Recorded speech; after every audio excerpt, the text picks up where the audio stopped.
Landlord Travel and See, a powerful story of regret and change. In Port Harcourt, there once lived a landlord so wicked that even the walls of his compound seemed to fear him. Tenants whispered his name like a curse. But one day, life decided to teach him a lesson that would make him sing the same song his tenant Ambrose had been singing for years. Landlord Travel and See, the world is bigger than your compound. The story. In a crowded compound in Port Harcourt, lived a landlord called Mr. Okafor. He owned 3 blocks of rooms and shops. The compound was always full because housing in the city was expensive.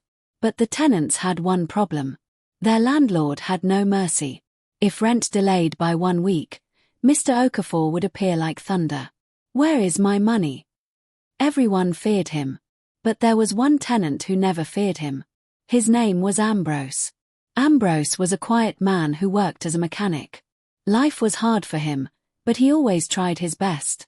Still, Mr. Okafor embarrassed him more than anyone. 5 wicked things the landlord did. Mr. Okafor was famous for the cruel things he did to tenants. Removing roofs from tenants' rooms if they delayed rent. Throwing tenants' belongings outside without warning. Locking the compound gate at night so late tenants slept outside. Increasing rent suddenly without repairing anything. Disconnecting water and electricity from rooms to punish tenants. The compound had become a place of suffering. The roof incident. One rainy season, Ambrose delayed his rent by only 2 weeks. Mr. Okafor became furious. Without warning, he brought workers. They climbed Ambrose's room and removed the roof sheets. That night, rain poured heavily. Ambrose, his wife, and 2 small children sat inside the room while rain soaked their mattress. Neighbors cried seeing it. But Mr. Okafor said coldly, "Next time pay your rent." Ambrose looked at him calmly and said something strange. He began to sing. Softly. Slowly. Like a prophecy. Landlord Travel and See. Man we never travel, you know anything. The compound became silent. Mr. Okafor shouted angrily, "Shut up." But Ambrose just smiled. The journey that changed everything. 1 year later, something happened. Mr. Okafor got a contract job in Lagos and decided to relocate temporarily. He locked his compound and left it under the care of a caretaker. In Lagos, he needed somewhere to stay. So for the first time in his life, Mr. Okafor became a tenant. At first, he thought it would be easy. But life had prepared a different lesson. The suffering began. His new landlord in Lagos was even worse than he had been. The man demanded 2 years' rent upfront. The room had leaking roofs. Water did not run. Electricity came once a week. When Mr. Okafor complained, the landlord shouted, "If you don't like it, pack out." One night, Mr. Okafor returned late from work. The gate was locked. He slept outside. Mosquitoes bit him all night. As he sat outside that cold night, he suddenly remembered Ambrose. And the song. In his tired voice, he whispered, "Landlord Travel and See."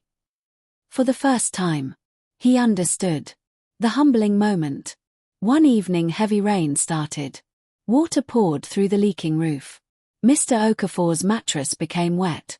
He sat in the corner of the room, shivering. Then Ambrose's voice echoed in his memory again. "Man we never travel, you know anything." Tears filled his eyes. He realized something painful. He had done worse things to people. The return. After 1 year, Mr. Okafor returned to Port Harcourt. The tenants were afraid. They expected the same wicked landlord. But something had changed. Mr. Okafor called everyone together in the compound. Then something shocking happened. He apologized. "I was wrong." The tenants were speechless. He continued, "I have traveled, and I have seen." Then he looked at Ambrose. "Ambrose, forgive me." The transformation. Mr. Okafor began to change things immediately. He repaired all leaking roofs. He stopped embarrassing tenants publicly. He allowed flexible rent payments. He repaired water pipes. He started treating tenants with respect. The compound slowly became peaceful. People could not believe it. The wicked landlord had become a kind man. One evening, Ambrose was repairing a generator in the compound. Mr. Okafor walked past. Ambrose smiled and began singing again. But this time, Mr. Okafor joined him. Both men laughed. Together they sang, "Landlord Travel and See. Man, we never travel, you know anything." The compound burst into laughter. Because sometimes, life must first teach a person the pain they give others before they learn kindness. Moral of the story. Life has a strange way of teaching us empathy. The pain you cause others today may become the lesson you face tomorrow. So treat people well. Because today's landlord can become tomorrow's tenant. If this story touched your heart, please like, share, and subscribe for more powerful African stories. And remember, travel, learn, and treat people with kindness.